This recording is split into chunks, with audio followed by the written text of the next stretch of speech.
ये कलाम हमारे ससुर मोहतरम हज़रत मौलाना अली अख्तर साहब कासमी रहमतुल्लाह मरहमतहू उन्होंने अपनी ज़िंदगी में इन अशार को मुरतब किया था।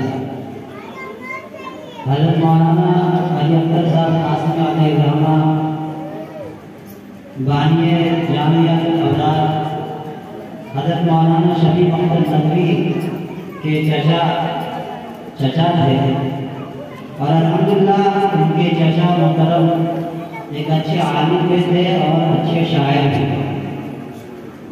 उनके अशार शुरू में गज़लों के ऊपर मुनहसिर हुआ करती थी, लेकिन बाद में हज़रत काजी सिद्दीक़ साहब बानवी रहमतुल्लाह अलैह के मशवरे के मुताबिक जब हज़रत काजी सिद्दीक़ साहब ने आपको मशवरा दिया कि आप अपने अशार को गज़लों से हटकर आप अपने अशार को आप अलैहिस्सलाम की शान अक़दस में अगर लिखेंगे तो ये आपके लिए बेहतर होगा।